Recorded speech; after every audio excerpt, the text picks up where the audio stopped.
Vajpayee guarantee పార్టీలతో సంబంధం లేదు. ఎందుకంటే చాలా అరుదుగా ఉంటారు, కొంతమంది ఉంటారు. మనం ఎట్లా గాంధీ గారిని పార్టీ రహితంగా చూస్తామో, అంబేద్కర్ గారిని ఏ రకంగా పార్టీ రహితంగా చూస్తామో, అలానే ఆ కోవకు చెందినటువంటి వ్యక్తి వాజ్పేయి గారు.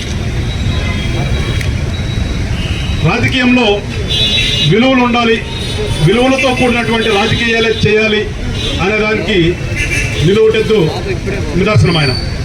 ఎందుకంటే అంతా తెలుసు, అప్పుడేదో ఒక్క సీటు అనుకుంటా తగ్గింది, ఒక్క సీటు లేకపోతే ఒక్క సీటు కోసం వేరే వాళ్ళకి తెచ్చుకునే అవకాశం ఉన్నప్పటికీ కూడా రాజకీయ విలువలు అవి కాదని చెప్పేసి ప్రధానమంత్రి పదవిని వదిలిపెట్టేసేసి మళ్ళా రెండోసారి అయినటువంటి వ్యక్తి.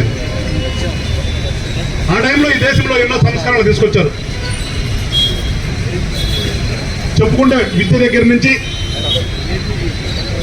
కంపల్సరీ ఎడ్యుకేషన్ సిస్టమ్ దగ్గర నుంచి మొదలు పెడితే రహదారులు కానీ, అలానే వాళ్ళ సెల్ ఫోన్, ప్రతి ఒక్కళ్ళ జేబులో ఉండే సెల్ ఫోను అంతకుముందు నిమిషానికి అవుట్ గోయింగ్ ఇన్కమ్ 2 ఉన్నట్టున్నాయి. అలాంటిది చాలా సరళతరంగా చేసి పైసల్లోకి తీసుకొచ్చి ఈ దేశంలో చాలా మనం చెప్పుకుంటూ పోతే వాజ్పేయి గారి టైంలో చాలా సంస్కరణలు ఈ దేశంలో.